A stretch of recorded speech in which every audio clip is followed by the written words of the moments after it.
Boa noite, Fael. Eu me chamo Antônio. Tenho 56 anos e moro em uma chácara próximo a Londrina, no Paraná. Este fato ocorreu no ano de 2015, em outra chácara que eu morava na época. A mesma ficava no município de Antonina, interior do Paraná.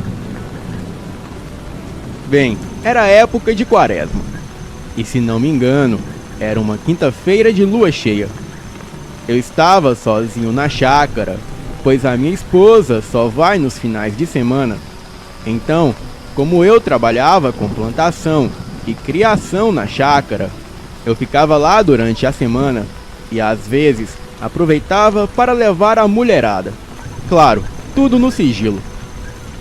Então, nessa quinta-feira santa de lua cheia, por volta das 18 horas, eu estava sentado no alpendre da chácara e a vista dali do alpendre dá para uma mata e ao longe eu posso ver o cercado das minhas terras. Estava ali sentado, fumando e mexendo no celular. E foi quando eu ouvi uma das minhas vacas mugindo alto, e isso continuou por um tempo, até que eu observei mais atentamente e vi que, na verdade, a vaca estava tentando proteger o seu bezerro de algo que estava esgueirando por detrás das árvores um pouco mais adiante.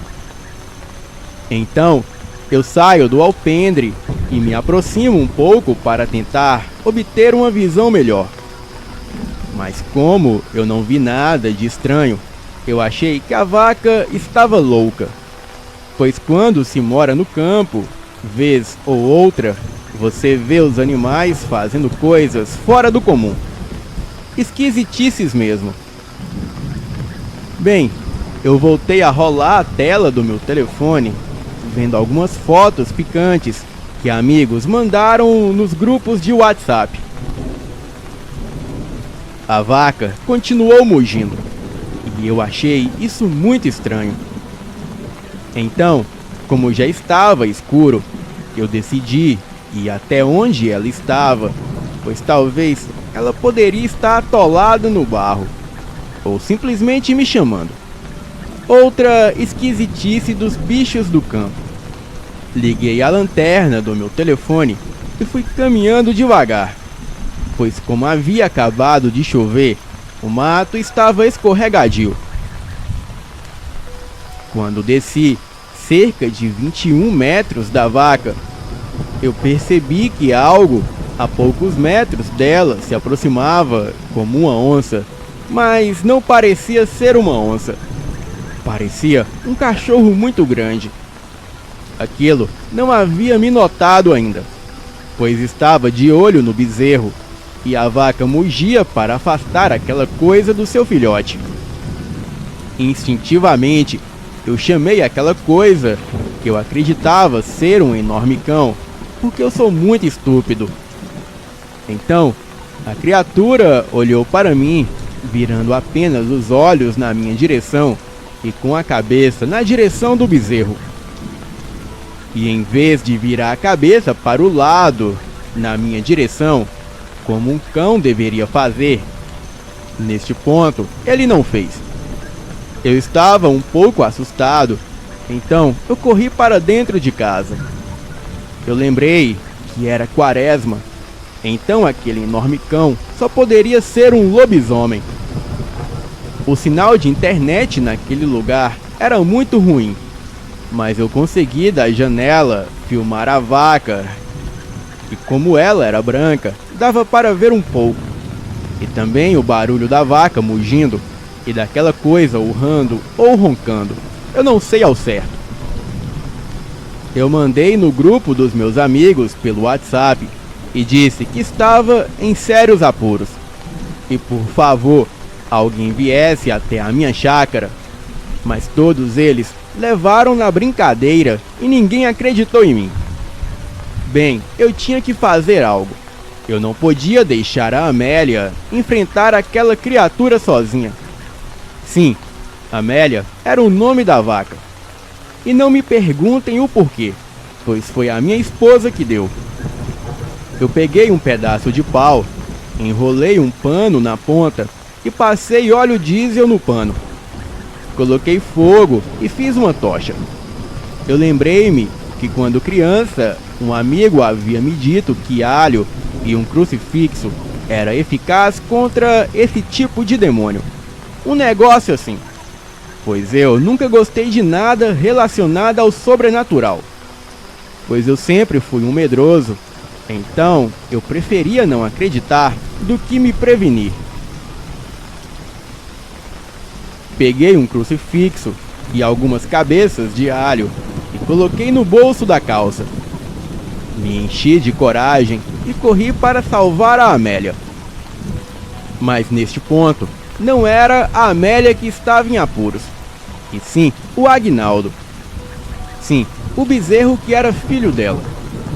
Eu via uma forte movimentação onde estava a Amélia, e ela mugia muito mais alto e parecia lutar com aquela coisa.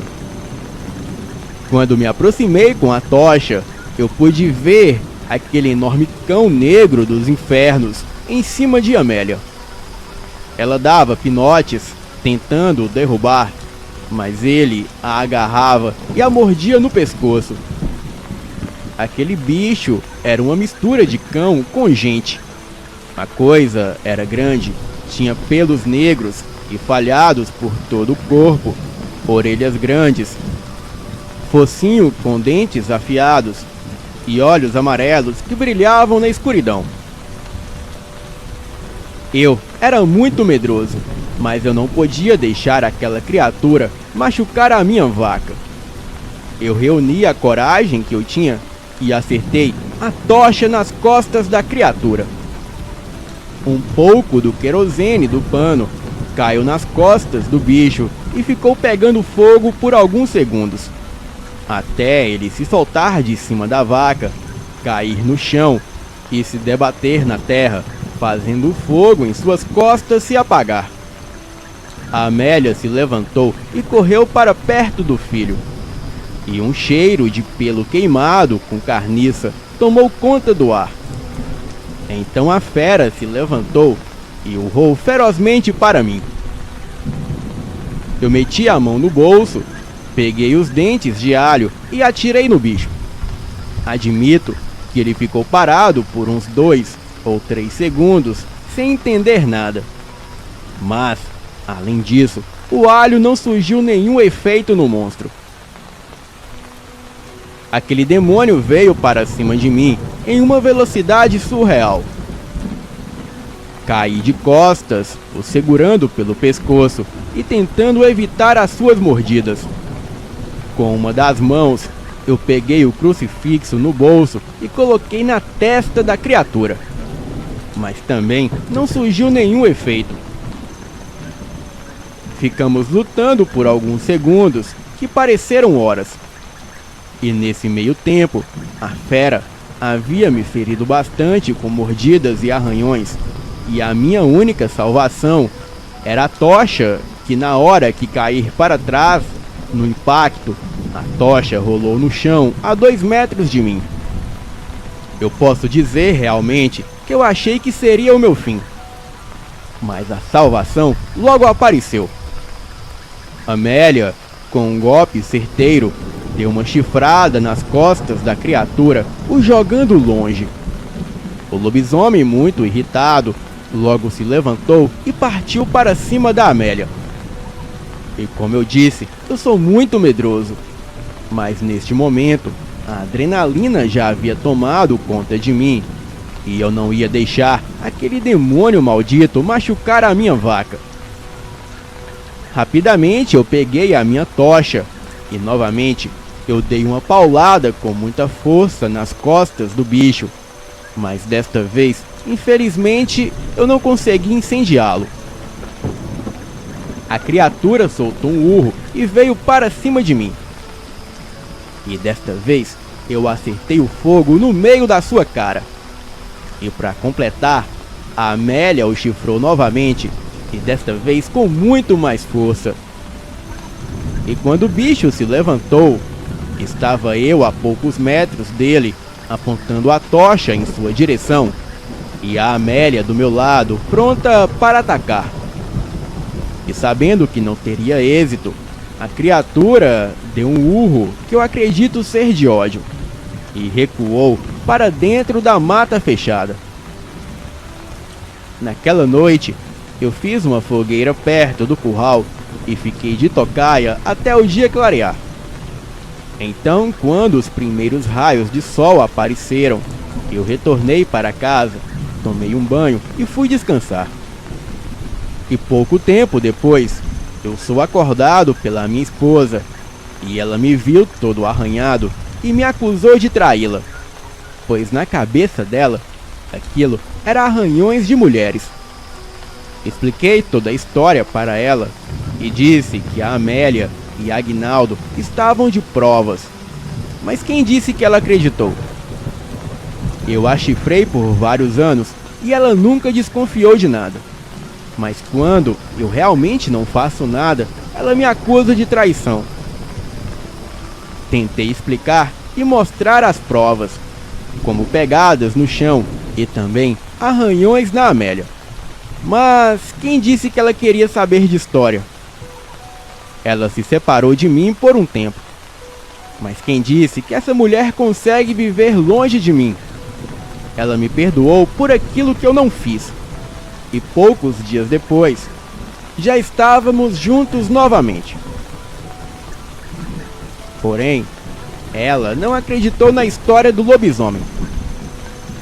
Por favor, Fael, não esqueça de mudar os nomes neste relato, pois ela também assiste o seu canal e conhece muito bem essa história. E engraçado que ela acredita nas histórias que os outros mandam para você, mas na minha, que é verídica, ela não acredita. Boa noite.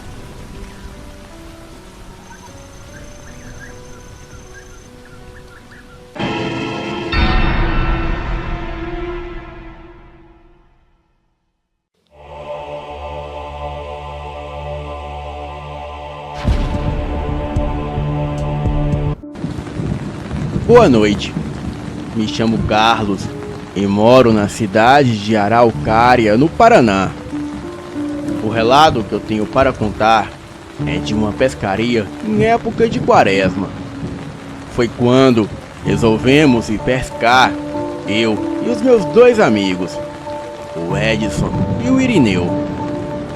Hoje em dia, o Irineu está em Goiânia e o Edson está nessa mesma cidade no Paraná. Bem, é muito difícil ver ele, e faz tempo que já não o vejo, mas se perguntar para eles, com certeza eles vão relatar a mesma coisa, o mesmo fato que eu passei, que aliás nós três passamos. Bem, gostávamos muito de pescar de madrugada, e também gostávamos muito de acampar. E tinha vezes que nós íamos e passávamos 3 dias direto pescando. Então teve um dia que resolvemos sair para a pescaria e nem demos bola que era época de quaresma.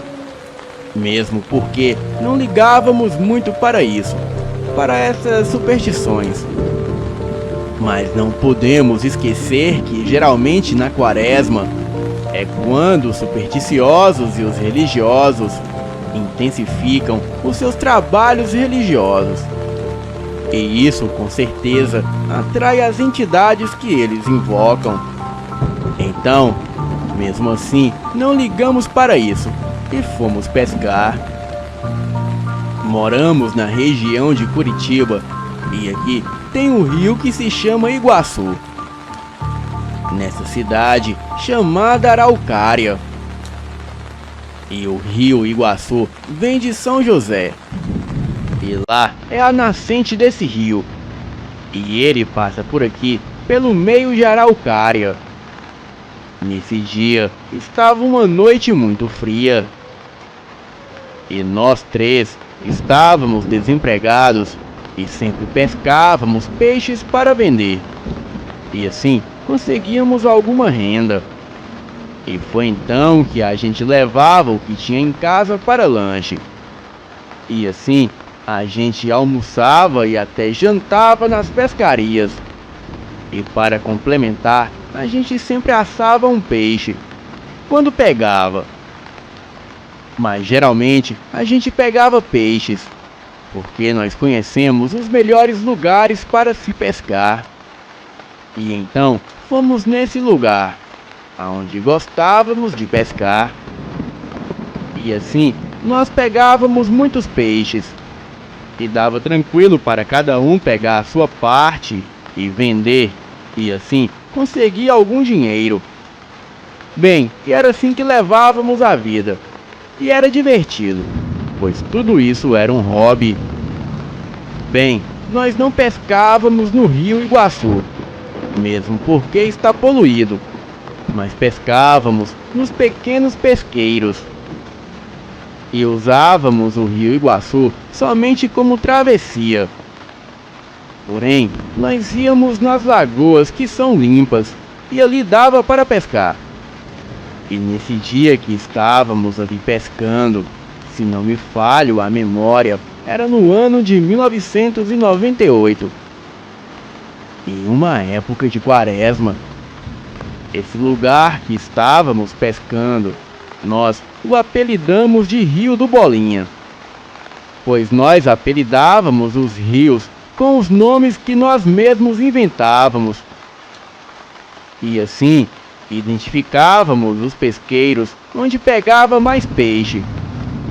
Bem, essa era a nossa jornada de pescaria.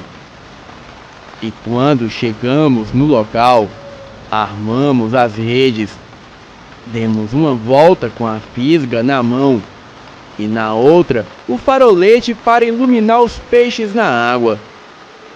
Mas nesse dia achamos estranho, porque aquele era um lugar muito bom que sempre havia peixes.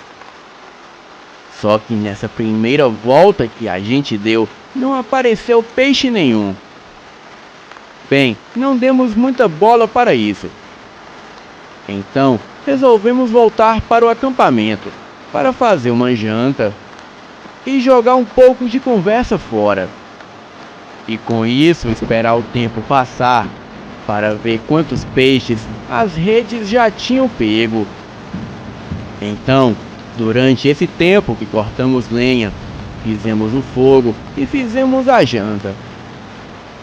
Depois que jantamos, conversamos um pouquinho. E quando me dei conta, já era meia-noite.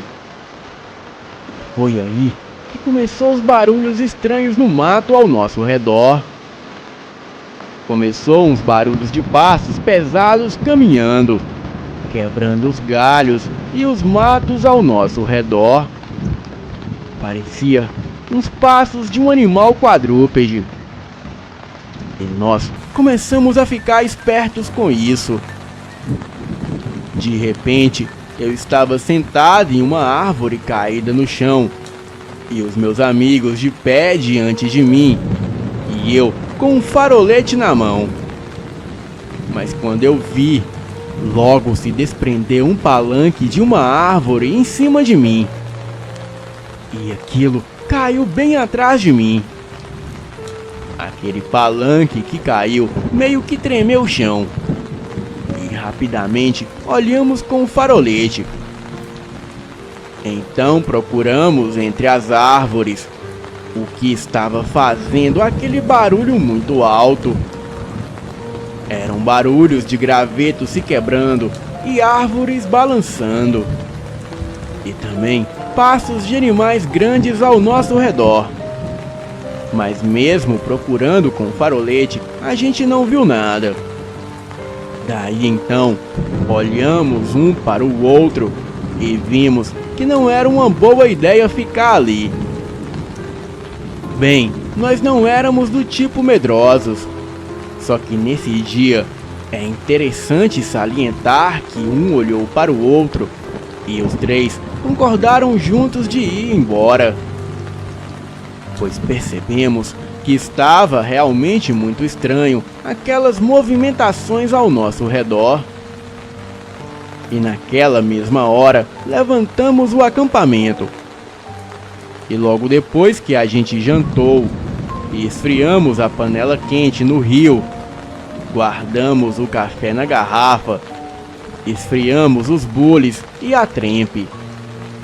Guardamos tudo dentro dos sacos, colocamos no bote, desmanchamos a barraca e ajeitamos todas as coisas como sempre fazíamos na hora de ir para casa. Bem, nós ajeitávamos a nossa bagagem no meio do barco. E naquela época nós usávamos varejão, pois não usávamos nem remos e nem motor. E o varejão é um tipo de taquara de bambu bem comprida. E como ele é muito comprido e forte, nós colocamos no fundo do rio para empurrar o bote. E assim a gente consegue remar contra a correnteza com mais facilidade. E nesse dia, quando entramos no bote, já estávamos indo recolher as redes. Mas antes de recolher as redes, já estávamos fachando. Bem, o que é fachar? Fachar é pegar a isca na mão e olhar com farolete na água para ver se aparecem os peixes para a gente fisgar. Bem, achamos isso muito estranho, porque os melhores lugares que sempre apareciam peixes, não apareceu nada, não tinha peixe nenhum. E a esse ponto já estava muito estranha a situação ao nosso redor, pois havia muitos barulhos no mato e cochichos e resmungos que pareciam pessoas. Bem, quando eu levantei para pegar a rede, o Edson logo falou: "Olha, vocês tomem cuidado nessa esquina, porque isso que tá bem na nossa frente chama-se boca de rio." Nós estávamos no bote, indo da ponta de um rio para o outro. O Edson disse que ali tinha um tipo de caixa de abelha e uns eucaliptos. E também uma mata fechada que tem a fama de ser assombrada. Ele também disse para nós tomarmos cuidado na hora de tirar a rede. E quando eu fui me agachar para desarmar a rede, eu escutei passos pesados na minha frente, quebrando gravetos. Porém, eu não enxergava nada. E mesmo clareando com o farolete, eu não conseguia ver nada. E somente mesmo escutava os barulhos. O Edson gritava para mim sair dali ligeiro. Eu desamarrei aquela rede muito rápido e joguei no saco e colocamos no bote. O Edson pegou o rio Iguaçu contra a correnteza para virmos para casa. Este lugar fica com a correnteza baixa. Então, para voltar, a gente rema contra a correnteza. E na hora que ele colocou o bote no rio Iguaçu, ele dava uma remada e o bote rendia 50 até 100 metros adiante. Ia muito rápido, mais rápido que o normal. E nós estávamos assustados porque aquilo não é normal. Pois geralmente para render 50 metros adiante, precisava dar pelo menos de 8 a 15 remadas. E ele dava somente uma remada e o bote já cortava a correnteza. O Edson falou que não sabia o que estava acontecendo, pois parecia que uma força sobrenatural estava empurrando o bote. E essa coisa queria que nós não ficássemos neste lugar. Depois de um tempo, logo estávamos nos aproximando da ponte. E perto da ponte, em cima do gramado na barranca do rio, tinha muitos trabalhos religiosos no chão. Bem, alguns chamam esses trabalhos de saravá e outros chamam de macumba, mas nós chamamos de oferendas. E sabemos que cada um tem o seu credo religioso e respeitamos isso. E logo que passamos dessa ponte, mais à frente tinha a primeira ponte da BR. E depois da ponte da BR, uns 500 metros acima, tinha a ponte de madeira. E é essa ponte que ligava o atalho entre o orfanato e a BR. E subindo acima da ponte, fica o campo do Pisato de futebol, aqui de Araucária. Bem, e quando chegamos perto desse campinho, estávamos ainda no rio, subindo contra a correnteza. Mas de repente, do nosso lado direito, ouvimos tipo uns pequenos uivos. E era tipo um resmungo fantasmagórico. Mais ou menos parecido com uma coruja falando na mata, do nosso lado direito. E do nosso lado esquerdo, no meio do morro, lá em cima, numa vila, um uivo muito alto que a gente não sabia se era um homem desesperado ou se era um cachorro uivando para a lua. Porém, a voz era misturada e se assimilava muito às duas coisas. Bem, eu acredito que o Edson já passou por essa situação, pois ele falou que quando passássemos por aquela parte assombrada do rio, uma coruja iria falar do nosso lado e uma criatura iria responder do outro lado. E isso era dito e feito, pois nós escutávamos aqueles murmúrios do lado direito. E quando passávamos pela ponte, do nosso lado esquerdo, escutávamos um monte de vozes. Era um monte de falação, tipo uma aldeia indígena. Eram gritos misturados com muita falação. Porém, não se entendia nada. Olhávamos e não víamos ninguém ali. Nós estávamos assustados porque nunca tínhamos passado por isso. E depois desse evento dos gritos e da falação, lá de cima do morro, escutamos aquele uivo estrondoso, que vamos dizer que se assemelha a um uivo de um lobisomem.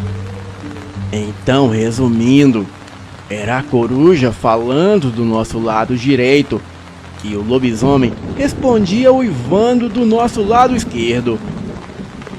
Bem, não chegamos a ver nada daquilo, mas escutávamos claramente, em alto e bom som, aqueles uivos estrondosos que ecoavam no meio daquelas casas e condomínios daquela região. E tudo isso era terrível para nós.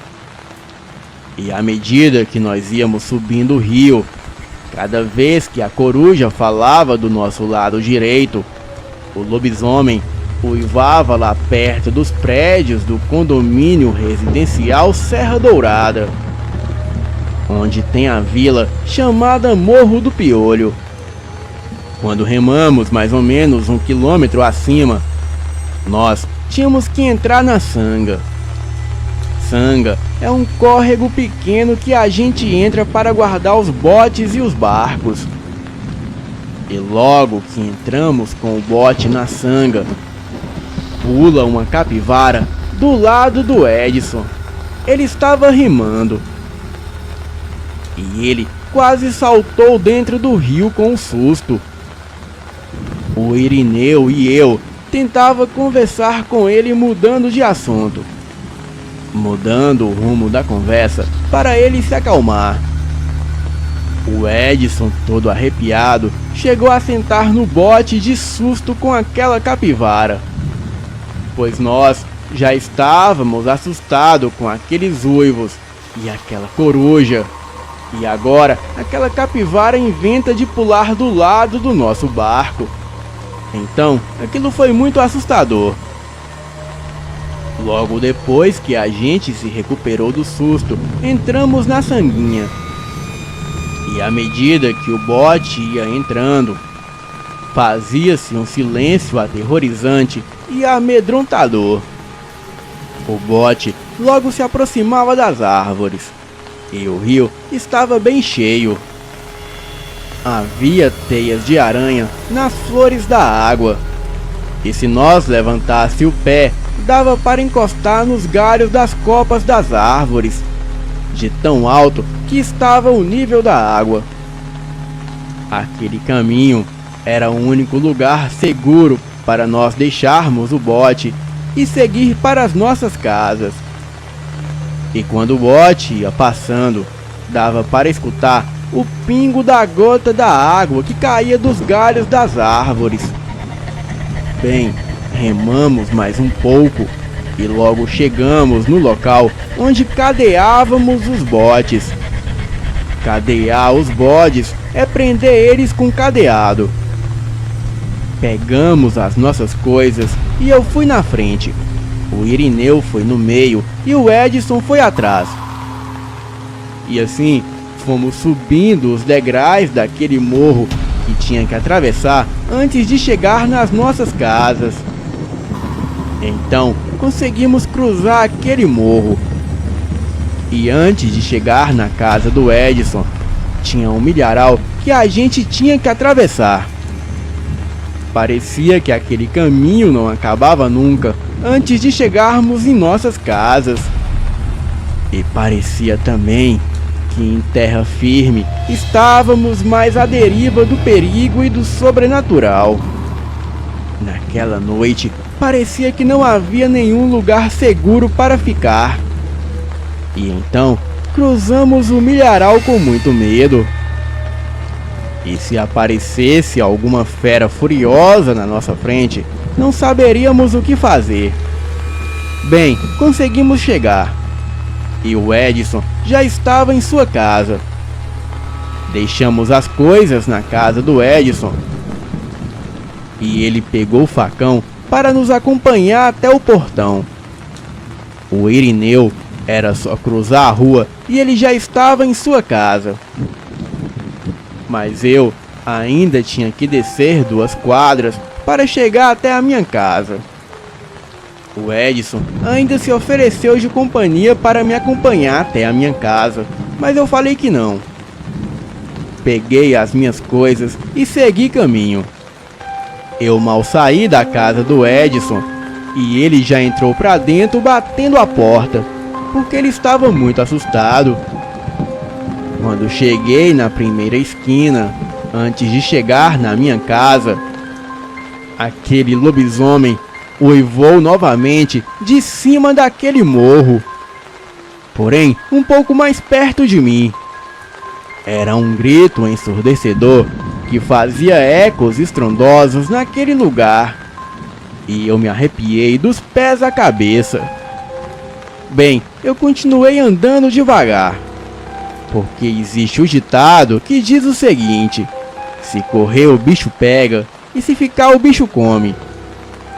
Então eu continuei caminhando normalmente até chegar na minha casa.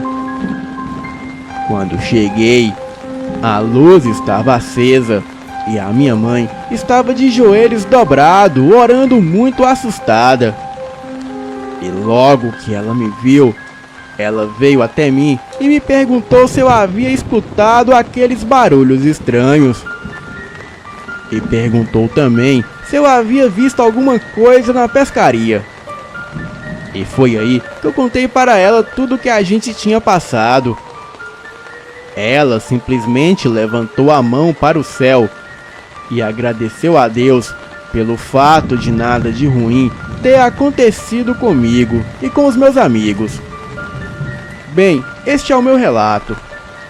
E ele é um fato verídico e verdadeiro. E eu confirmo a minha história para quem quiser ouvir. Boa noite.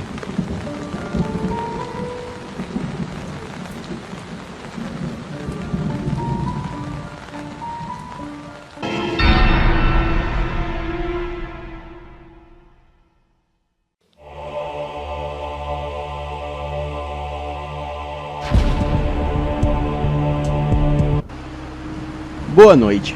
Eu me chamo Maria, tenho 39 anos e moro na cidade de Belo Horizonte, em Minas Gerais. Eu faço parte de um grupo de motoqueiros que sempre saímos para nos aventurar nas estradas e sem destino certo em nossas viagens.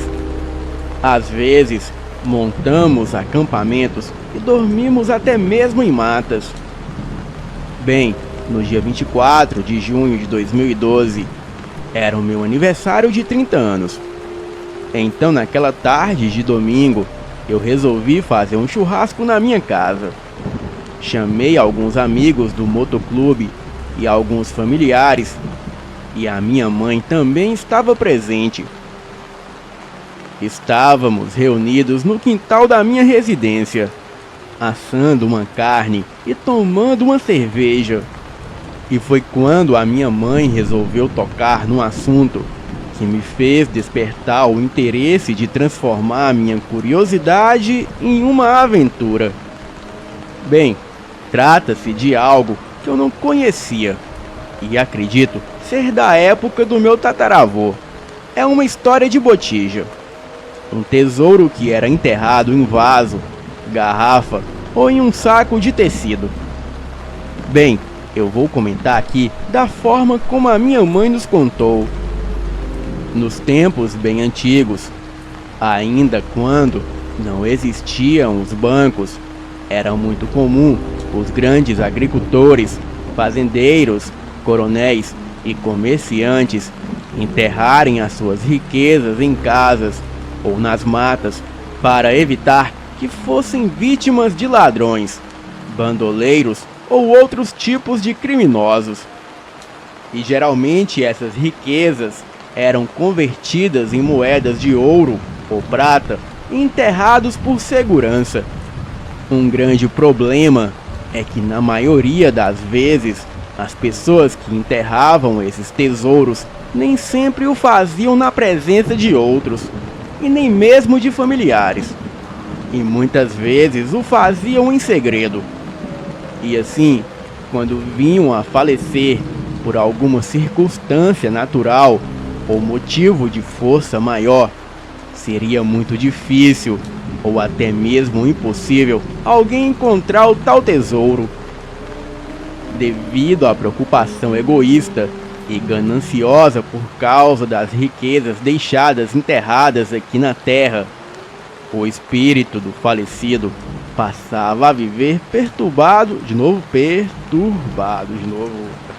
O espírito do falecido passava a viver perturbado no além.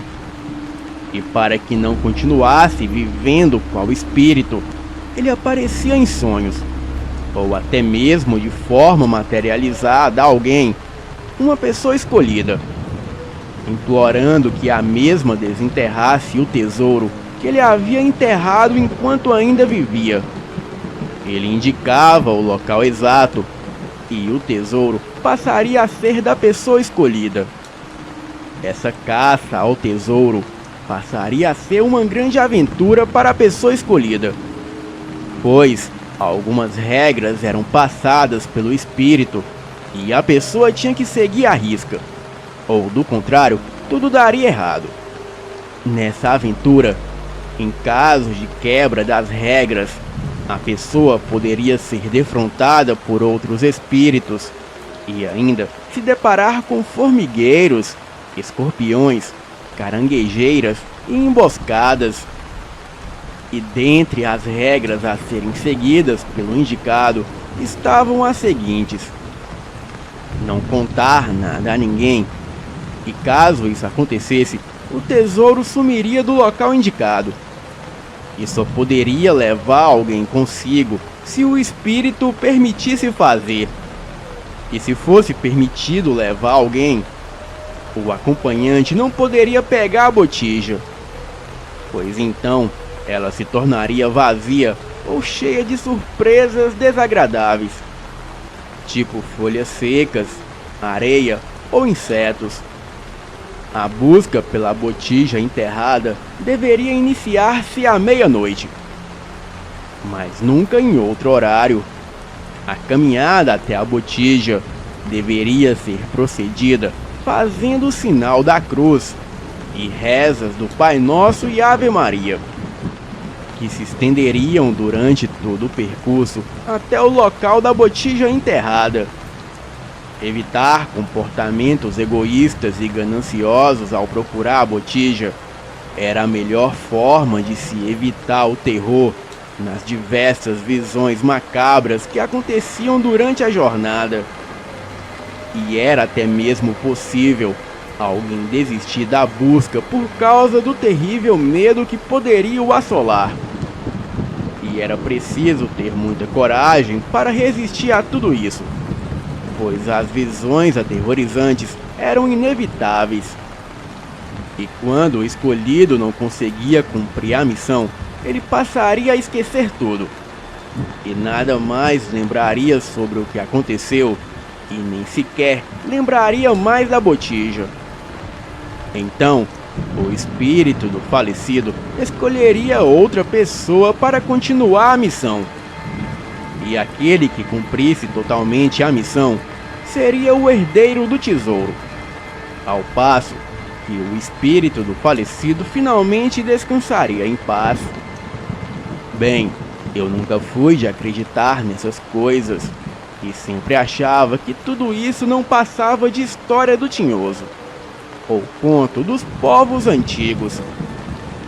Os nossos avós e pais cresceram ouvindo esses mitos e assim repassando até nós. Enfim, mas mediante a essa história, eu acabei tendo uma ideia fantástica. Bem, eu nunca dei total descrédito a essa história, pois acreditava que de fato o povo antigo enterrava as suas botijas de ouro, pois realmente não haviam bancos. Porém, a parte do sobrenatural eu sempre achei absurdo, e a minha teoria era que os mais velhos contavam essas histórias de espíritos para que ninguém que não fosse o escolhido se aventurasse a procurar a botija enterrada dos patrões e chefes de família. Bem, aproveitei que na semana seguinte, eu e mais 5 amigos motoqueiros iríamos passar um final de semana em um sítio muito antigo que ficava em Camanducaia, região sul de Minas Gerais. E naquela semana, eu tive a brilhante ideia de comprar um detector de metais e sair pelo sítio procurando moedas antigas, talheres e tudo que fosse de outra época e estivesse ali enterrado pelo tempo. Bem, todos os meus amigos se acomodaram no sítio e passamos o dia normal. Almoçamos, tomamos banho no rio, jantamos e no frio daquela noite contamos várias histórias de terror. Bem, na manhã de domingo eu já fui estrear o meu detector de metais pelos arredores do sítio. Encontrava prego, garfo enferrujado e até moedas antigas. Porém, nada de surpreendente. E quem tem ou já teve detector de metais sabe que é algo muito prazeroso. E você nunca tem vontade de parar a busca por tesouros. Naquela manhã, eu estava com a minha amiga Rosinha e os outros estavam cuidando dos afazeres do sítio. Fomos nos distanciando do sítio e entrando nas trilhas da mata que eram caminhos de escravos. Até que em certo ponto, ao lado de um enorme jequitibá, o detector de metais disparou e eu fiquei eufórica, pois pelo barulho parecia ser algo interessante. A Rosinha me ajudou a cavar, e nada. Cavamos muito ao redor da árvore, mas não encontramos nada. Então, a Rosinha achou melhor chamar os outros amigos para trazer pá e nos ajudar a cavar. E enquanto ela voltou para o sítio, nesse meio tempo eu fiquei ali sentada, esperando eles.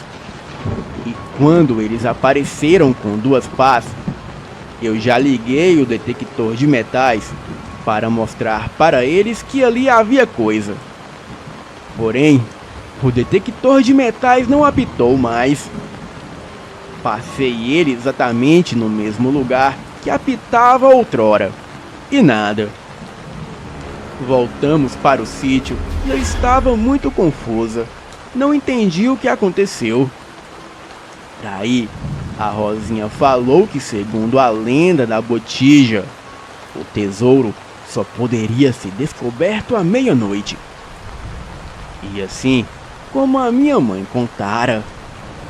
Eu ri e disse que era somente lenda. Mas os outros ficaram sérios e pareceram acreditarem. O Pedro até sugeriu que voltássemos lá à meia-noite. Bem, eu não estava nem um pouco convencida, mas para não ser a mentirosa, pois eu disse que o detector de metais estava mostrando algo e simplesmente desapareceu, eu fingi dar crédito à lenda e assim retornamos lá à meia-noite em ponto. Assim que chegamos, notamos que onde eu já havia cavado, a terra estava toda remexida. Pensei que talvez fosse algum animal, e logo que liguei o detector de metal, o mesmo disparou ao máximo. Cheguei até a achar que, pelo fato da terra estar remexida, alguém foi ali e colocou algum objeto de metal para pregar uma peça em mim. Porém, eu não me lembro de ninguém se ausentar por muito tempo. Começamos a cavar e logo veio um vento forte e muito frio, e aquilo era inexplicável. O vento até uivava de tão forte. Continuamos cavando e o detector no máximo apontando que com certeza havia algo ali. Mas de repente começou a subir um cheiro forte de carniça que impregnava todo o ar. E como se não bastasse, escutamos galhos se quebrando ao fundo da mata. Então paramos todos de fazer barulho e ficamos olhando fixamente na direção do barulho. E por incrível que pareça, igual acontece em filmes de terror, a nossa lanterna começou a piscar até se apagar por completo. E foi aí que vimos uma silhueta se aproximando de nós. E aquilo andava encurvado e aparentava ser um tipo de fera humanoide. E quando de repente aquilo deu um urro tão alto que parecia mais um estrondo. E daí em diante eu não me lembro de mais nada. Eu só sei que cada um correu para um lado. E enquanto eu corria, eu só me lembro de rezar e eu nem sei como cheguei no sítio. Mas quando cheguei, os meus amigos chegavam juntos também. Então trancamos tudo e aquela noite foi de total desespero, pois escutávamos uivos vindo da mata e um forte vento parecia que ia levar a casa de tão forte que estava. O vento era tão forte que levantava um poeirão tremendo e derrubava tudo em volta do sítio. Panelas que tinha lá fora, folhas e outros objetos que haviam do lado de fora. E por volta de 3 da manhã, os barulhos cessaram e só assim conseguimos dormir.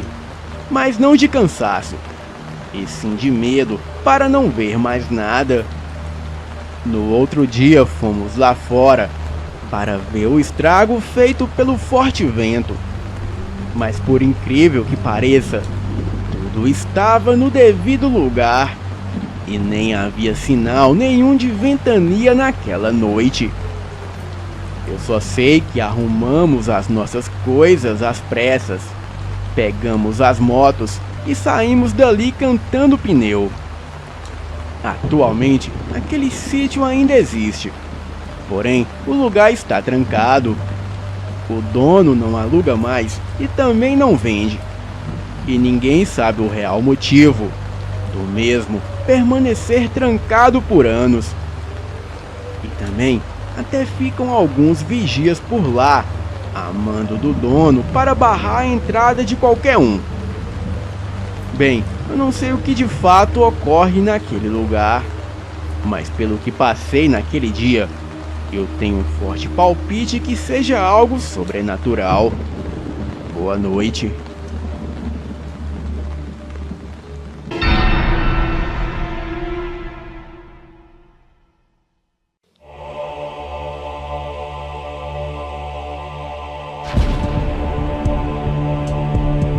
Este relato se passa quando eu tinha 8 anos de idade e era em uma sexta-feira santa de Quaresma. Os meus pais estavam separados e nesse dia o meu pai foi nos visitar. Bem, eu fiquei super feliz de vê-lo, porque mesmo estando recente a separação, eu gostava quando ele vinha nos ver, pois ficava dias e dias sem nos visitar de novo. Ele acabou nos visitando e indo embora já tarde da noite. Sendo que quando ele saiu, eu não o vi, porque eu já estava dormindo. E quando eu acordei, já era mais de meia-noite e vi que a luz da casa estava toda apagada. Um silêncio total. Eu concluí com uma certa tristeza que o meu pai já havia ido embora e eu nem o vi. Naquela época, a minha mãe sempre dormia no sofá da sala, talvez porque não quisesse encarar a separação e ver que a cama de casal ficaria espaçosa só para ela. Eu e minhas irmãs dormíamos juntas no chão do quartinho ao lado da sala. Na certa, eu caí no sono e a minha mãe ou meu pai me pusera lá para dormir. Bem, eu resolvi aceitar o fato que ele já tinha ido embora e tentei dormir de novo. As minhas irmãs e a minha mãe dormiam feito pedra e eu tentando pegar no sono, mas nada acontecia. Eu virava para um lado, para o outro e nada de ficar com sono novamente. Morávamos em uma casa que ficava de frente para uma praça abandonada. E naquela época, à noite, quase ninguém ficava na rua de madrugada e só de vez em quando tinha alguém chegando tarde de algum lugar. Mas noite de sexta-feira santa não, porque antigamente as pessoas tinham respeito por este dia e nem iam para festas ou bailes. E estava aquele silêncio lá fora, e eu tentando dormir. De repente, comecei a escutar do lado de fora, passando pela rua, barulhos como o trotar de um cavalo. Mas que trotavam bem devagar, mas mesmo assim, eu podia ouvir o barulho dos cascos da pata batendo no chão. O barulho era contínuo, com aquele trotar de cavalo devagar, igual dos cavalos treinados. Porém, eu ouvia nitidamente o barulho do casco da pata bater no chão, e tinha um certo momento que o barulho dava uma pausa, mas logo em seguida continuava.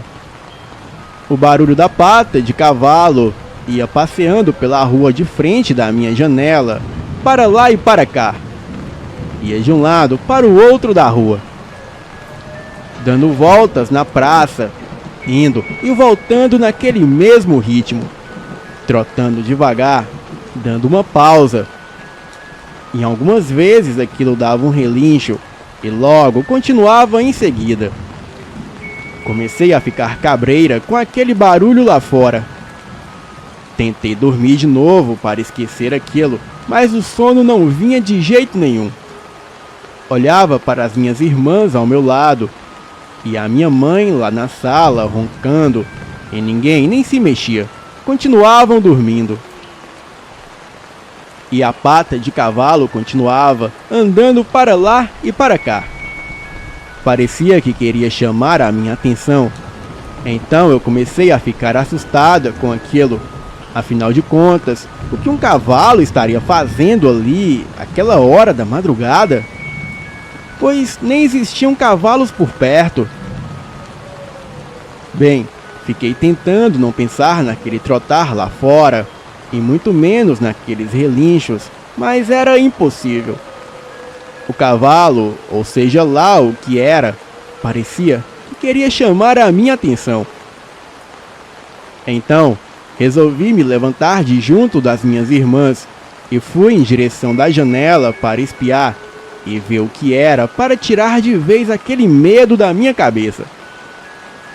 A janela de nossa casa era uma janela de madeira e tinha umas frestas horizontais que era possível ver um pouco a rua do lado de fora. E dava para ver os pés de uma pessoa passando, por exemplo. Enfiei a minha cara nestas frestas horizontais e pude ver a rua deserta, assim como a praça.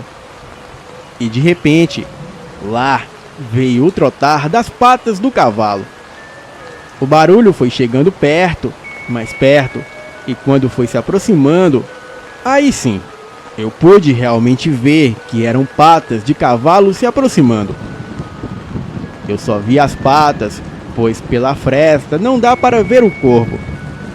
Então, eu continuei espiando pela janela.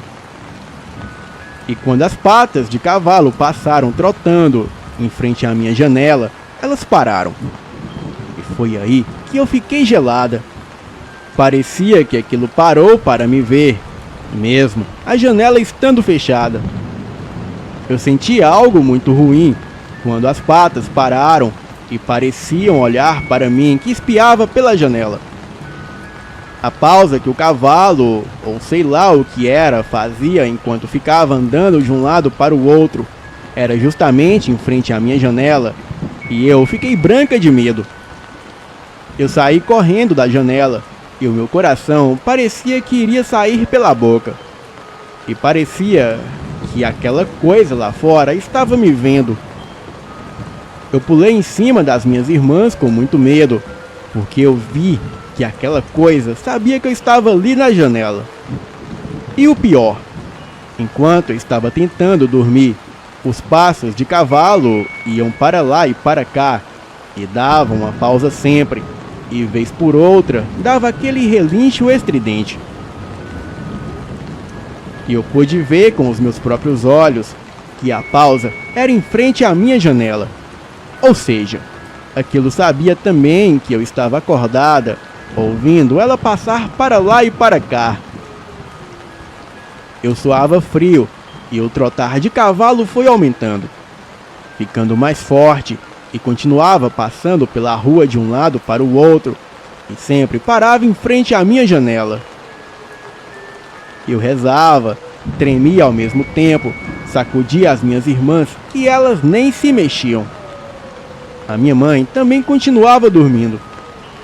E foi então que de repente bateram tão forte na janela que parecia que queria arrombá-la. Alguém ou algo dava murros na janela e batia com tanta força que parecia que queria realmente derrubar a janela. Eu fiquei mais apavorada ainda, porque acho que era aquela coisa que trotava, que estava andando lá fora e que ficou com raiva porque sabia que eu estava vendo ele pelas frestas da janela. O trotar do cavalo continuava para lá e para cá, mas agora era muito mais intenso, mais forte. E parecia que estava com raiva que eu estava olhando pela janela. E ao mesmo tempo, junto com o trotar forte do cavalo, as batidas raivosas que davam na janela, pois parecia que alguém estava com muita raiva batendo forte na janela, e aquilo fazia um estrondo enorme, afinal era uma janela de madeira. E o mais incrível é que ninguém da minha família ouviu, e continuavam dormindo feito pedra. E esta bateção forte na janela, e o trotar do cavalo, e aqueles relinchos, continuou até quase amanhecer. E só depois disso, eu consegui finalmente me levantar e ir até a sala para perto da minha mãe. Ela finalmente acordou e viu que eu estava assustadíssima. E juntou as duas poltronas para eu dormir ali ao lado dela, porque no sofá não cabia mais de uma. Finalmente, eu pude dormir. Mas quando eram 7 horas da manhã, precisamos nos levantar, porque a minha mãe iria junto comigo e as minhas irmãs no centro espírita, que ficava bem longe do bairro onde morávamos. E era preciso levantar cedo para chegar lá e pegar o início das sessões. Eu me levantei com os olhos, pareciam cheios de areia. E minha família pôde ver que eu não dormi nadinha. Minhas irmãs perguntaram o que tinha acontecido, e então eu contei para elas e para a minha mãe o que aconteceu na noite anterior. E elas ficaram assustadas, porque realmente ninguém tinha cavalo naquela vizinhança. E ficaram achando que poderia ter sido a mula sem cabeça. A minha mãe tentou explicar os murros na janela, dizendo que talvez fosse algum desocupado, vagabundeando pela noite, que ficou batendo na janela. Mas eu sei que não era isso, porque o barulho do cavalo, os relinchos, o trotar e os murros aconteciam ao mesmo tempo. E eu sentia que não era nada bom. Bem, essa foi uma horrível experiência para uma criança de apenas 8 anos. Boa noite.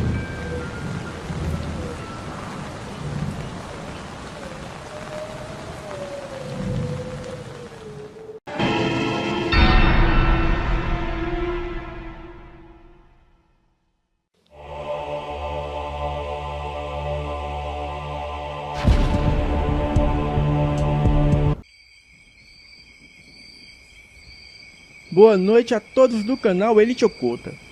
O meu nome é Marcos, tenho 36 anos e a história que eu vou contar aconteceu comigo na minha juventude, quando eu tinha apenas 18 anos de idade. E na época eu morava com a minha mãe no estado do Piauí. Bem, eu ainda não trabalhava na época. E um dia, o meu tio, que morava no interior de Goiânia, me ofereceu uma vaga para trabalhar em sua fazenda. Bem, eu não tinha experiência nenhuma sobre isso, mas mesmo assim, eu aceitei o convite. Afinal, eu não tinha nada a perder. Usei o dinheiro que eu tinha e comprei uma passagem de ônibus e deu 3 dias de viagem, e assim eu cheguei na rodoviária. E não demorou muito, eu já tinha avistado ele. Entramos no carro e logo seguimos para a fazenda. A fazenda era bem grande e muito bonita. Tinha um pasto enorme onde os bois ficavam. Bem, eu achei tudo aquilo incrível. E não demorou muito e eu fui pegando o jeito do trabalho. Passaram-se uns 5 meses e eu aprendi a cuidar dos animais, a montar a cavalo, limpar o estábulo e tudo que tivesse direito. Às vezes, nós comíamos ao ar livre e contávamos histórias em volta da fogueira. Bem, eu gostei tanto daquele lugar que eu não queria ir embora, pois lá era muito melhor do que a cidade de onde eu morava. Pois no Piauí, eu só ficava em um apartamento e não conversava com quase ninguém. E também eu não saía muito. Mais perto da fazenda, a 2 quilômetros mais ou menos, tinha um pequeno município. E o povo de lá era bem simpático. E não demorou muito que eu fui fazendo amizade com o pessoal de lá. Bem, estava tudo indo às mil maravilhas. Quando um certo dia, eu estava fazendo umas compras em um mercado e eu ouvi a conversa de 2 senhores que falavam que haviam avistado uma criatura estranha pelas redondezas. Eu não dei muita importância e logo fui embora. E chegando lá na fazenda, eu pude ver o meu tio conversando com os seus capatazes. E logo ele me chamou e falou o seguinte: Marcos, os meus homens vão te ensinar a atirar, rapaz, pra você acompanhar eles na caçada, porque já tá na hora, meu filho. Bem, logo eu fiquei muito animado, pois eu nunca havia pegado em uma arma antes. E assim, logo começamos o treinamento. E também uma espingarda calibre 12. E não demorou muito e eu logo peguei o jeito. E depois de uma semana, eu fui na minha primeira caçada. A mata onde as caças eram bem prósperas não ficava muito longe dali. E o meu tio e os seus capatazes sempre me diziam: Marcos, nós caçamos apenas o necessário para que tenhamos o respeito da mata. Se nós caçarmos por esporte, iremos sofrer as graves consequências da mata. Bem, eu falei que tudo bem. E depois de passarmos 3 dias na mata, voltamos para casa com 2 porcos do mato e 4 preás. Foi uma experiência incrível. Quando chegamos na fazenda, as criadas e a minha tia logo foram fazer o almoço. E aquele dia foi muito bom dormir de barriga cheia. Porém, naquela mesma noite, algo atrapalhava o meu sono, pois eu ouvia os animais meio agitados e os cães latindo muito. Bem, eu não dei muita importância e tentei pegar no sono. E quando o dia amanheceu, eu fiquei muito assustado com o que havia acontecido noite passada, pois 5 porcos da fazenda haviam sido estraçalhados.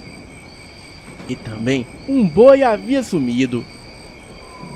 Eu perguntei ao meu tio o que havia acontecido, e ele respondeu que algum animal muito grande havia invadido a fazenda durante a noite e feito aquilo. Perguntei a ele se foi uma onça, e ele disse que não, pois onças não faziam um estrago tão grande quanto aquele. E se os cães não foram para cima do bicho, com certeza aquilo não era deste mundo. De repente, logo me lembrei da conversa dos velhos lá no mercado. Então, contei tudo para o meu tio. Ele acreditou em mim e falou que eu tivesse cuidado. E toda vez que eu ia no município, eu ia com uma faca na cintura. O meu tio não deixava que eu levava o meu revólver para não causar má impressão. Mas com aquela faca, pelo menos, eu tinha como me defender caso acontecesse alguma coisa. Naquele dia, a minha tia pediu que eu fosse comprar algumas coisas no mercado. Eu logo peguei a moto e fui até lá. Durante o caminho, uma garota muito bonita, com um corpo muito esbelto e bem definido, de olhos azuis e um sorriso lindo.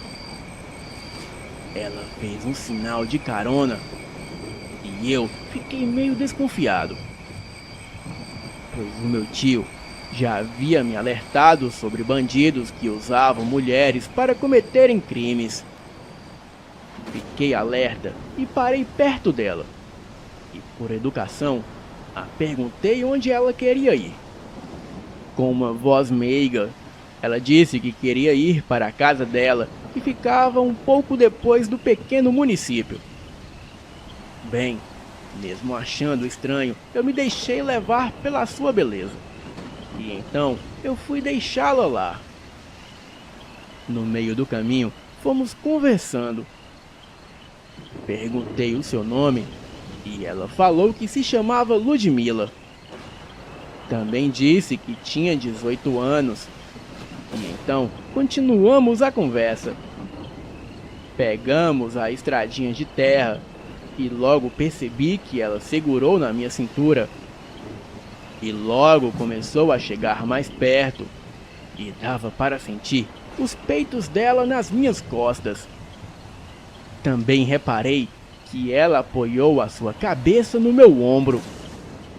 Bem, até achei que ela estava me dando mole. Mas logo pensei que poderia ser a poeira que estava levantando. E como só havia um capacete, talvez ela estava protegendo seus olhos. E logo depois de alguns minutos, chegamos em sua casa. Ela morava em uma casa grande e muito bonita.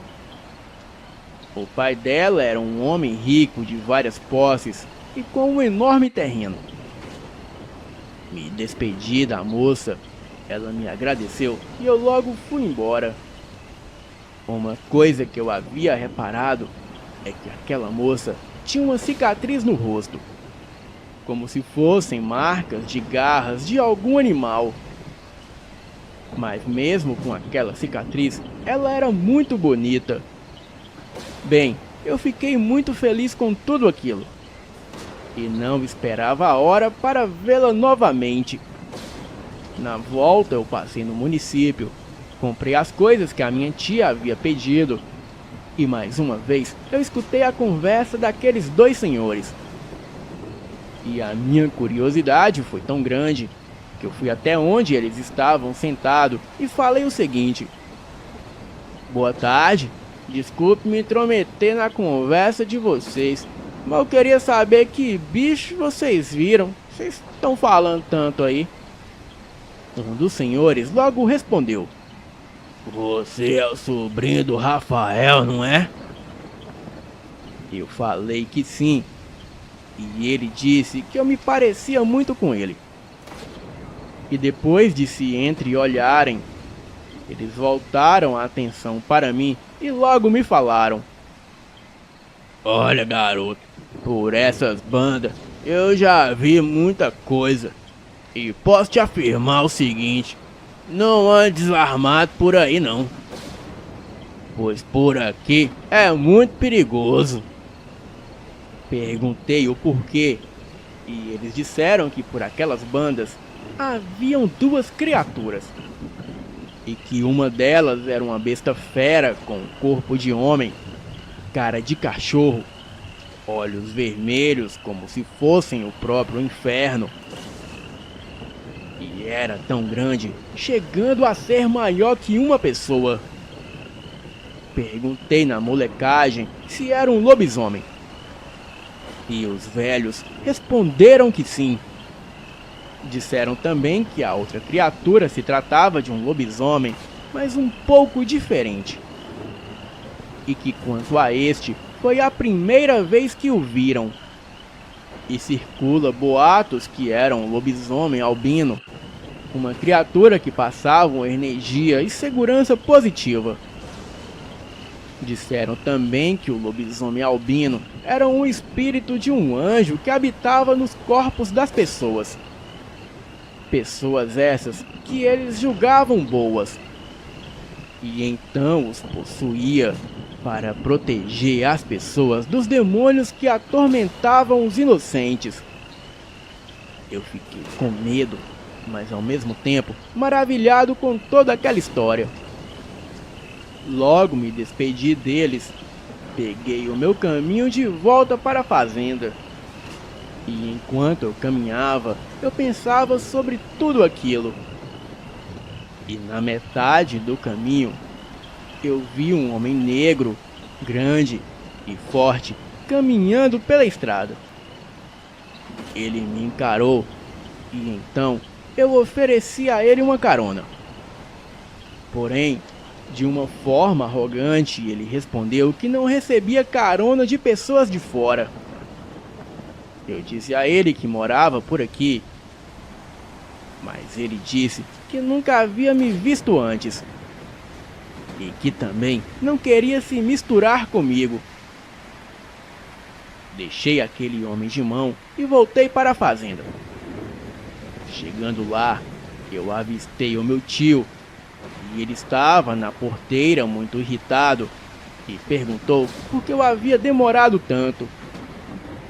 Bem, disse a ele que eu havia dado uma carona para uma garota. E ele disse que eu tivesse muito cuidado com pessoas estranhas. Falei para ele que não precisava se preocupar, pois eu sabia muito bem me defender. E então, a minha tia logo chamou, avisando que o almoço estava pronto. Depois do almoço, eu logo comecei os meus afazeres. Escovei os cavalos, dei comida para os porcos e abri a porteira para o gado ir para o pasto.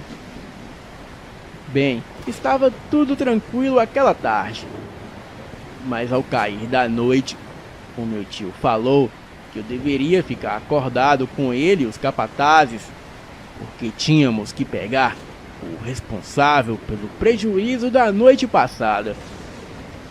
Falei que tudo bem.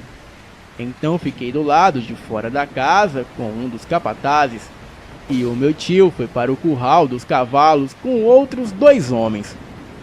E o restante ficaram no celeiro. Quando deu meia-noite, o clima foi ficando tenso e eu não parava de pensar sobre o que aqueles senhores haviam me contado. E então eu ficava pensando comigo mesmo: e se for mesmo um lobisomem, o que eu vou fazer? Bem, apesar do medo, eu não deixei isso me abalar. Então, ficamos mais um pouco esperando, e de repente começou a ventar muito, e os animais começaram a ficarem agitados. O capataz que estava comigo falou que eu ficasse alerta a qualquer coisa que poderia acontecer. E eu fiquei com o revólver em punho e a faca na cintura. De repente, os cães saíram de perto da gente e ficaram latindo em direção à mata. A mata ficava a uns 500 metros dali. E quando os cães começaram a se aproximarem da mata, eu e o capataz fomos atrás deles, pois tínhamos certeza que havia alguma coisa ali no mato. E quando os cães entraram na mata, atrás de alguma coisa, eu e o capataz também entramos na mata, atrás daquilo que estava ali. Escutamos um uivo muito alto e bem longo. E nessa mesma hora, a minha barriga gelou e as pernas ficaram bambas. E foi aí que eu tomei um baita susto. O meu tio havia aparecido onde estávamos com os outros homens. E então eu fiquei um pouco mais aliviado. Mas mesmo assim eu fiquei com medo, pois aquilo que havia uivado poderia ser um lobisomem.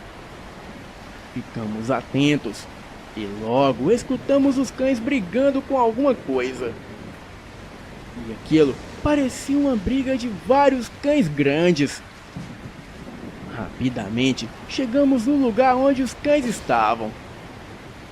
E ali dava para sentir um cheiro de carniça terrível que dava até vontade de querer vomitar. Infelizmente, chegamos um pouco tarde demais, pois 2 dos cães haviam sido mortos por aquela coisa que estava ali. E o único cão que havia sobrevivido ainda estava brigando com aquela coisa. Eu fiquei muito aterrorizado, pois aqueles cães, além de serem um mimo da família, eles também eram enormes e bem fortes. Mas mesmo assim, foram mortos facilmente por alguma coisa. De repente, o único cão que ainda estava brigando foi jogado em nossa direção. O pobre cão estava partido ao meio. E daí, vimos alguma coisa se mexendo perto de nós. E então, colocamos as lanternas na direção do que quer que fosse aquilo. De repente, vimos um par de olhos vermelhos que brilhavam de um jeito amedrontador. E logo, aquele par de olhos foi subindo e ficando bem alto. E logo dali, do meio da escuridão, saiu uma enorme criatura que parecia ter por volta de 2 metros de altura.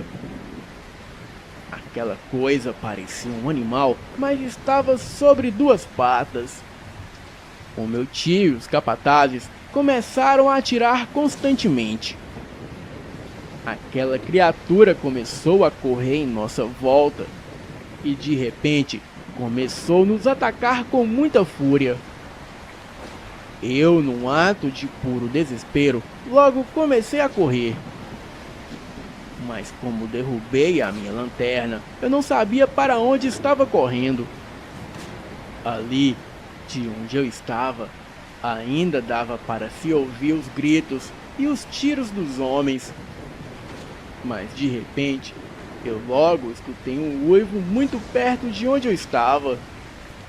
Eu parei e me escondi atrás de uma árvore. E logo eu vi uma criatura totalmente branca saindo da escuridão da mata.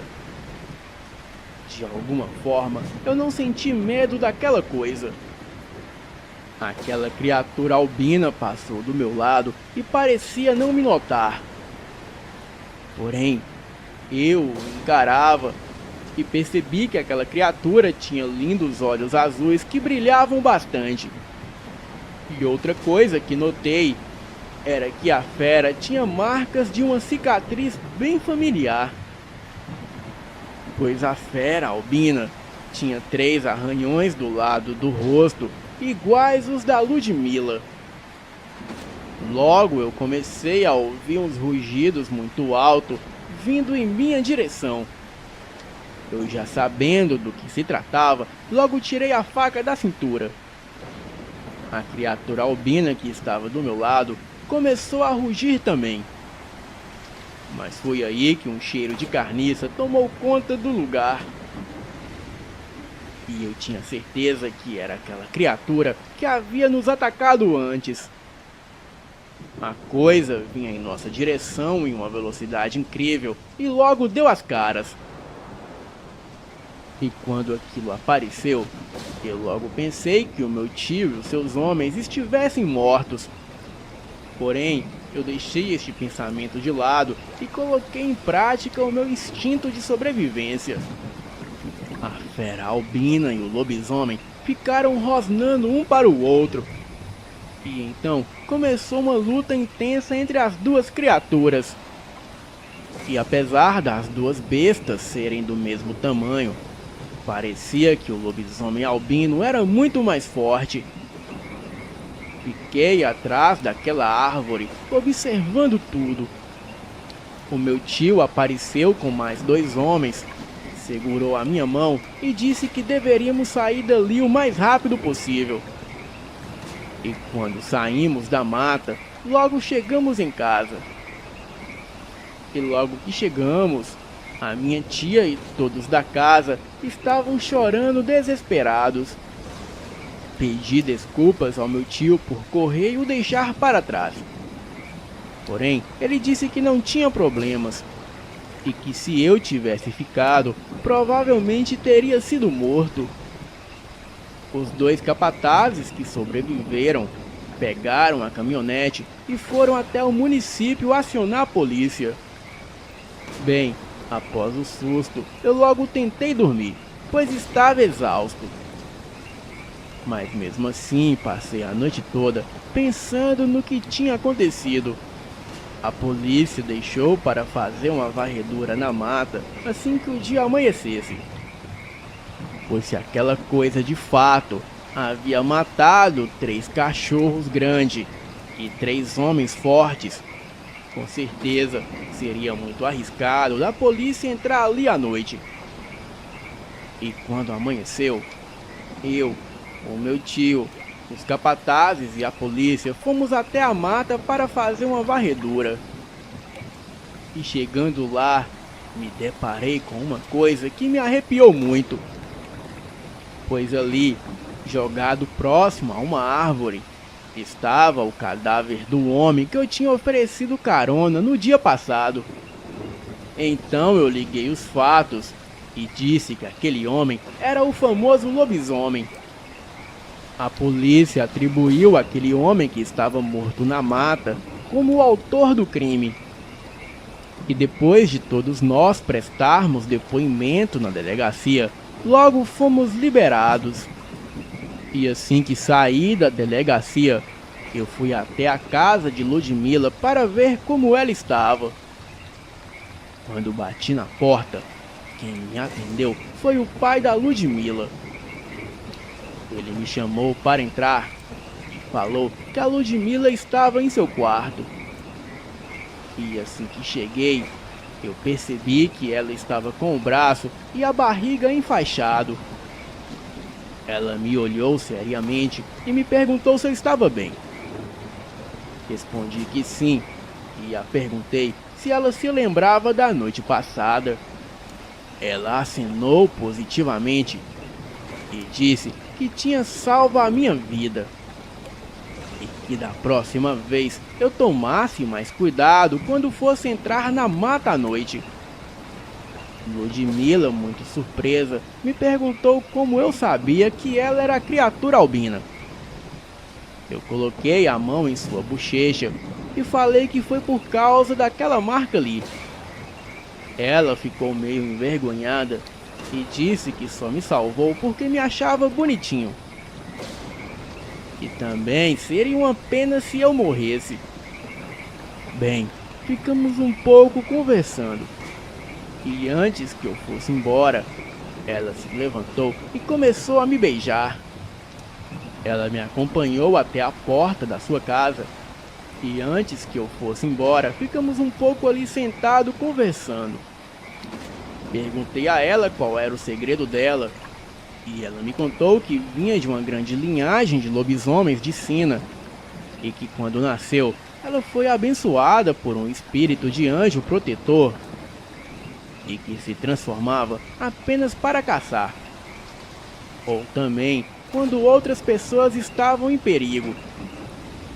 Ela me disse que aquele lobisomem que havíamos enfrentado era um cane do inferno. E que eles são crias do próprio diabo. Pois aquelas criaturas são frutos de pactos com entidades baixas. Ela também me falou que o pai dela também era um lobisomem.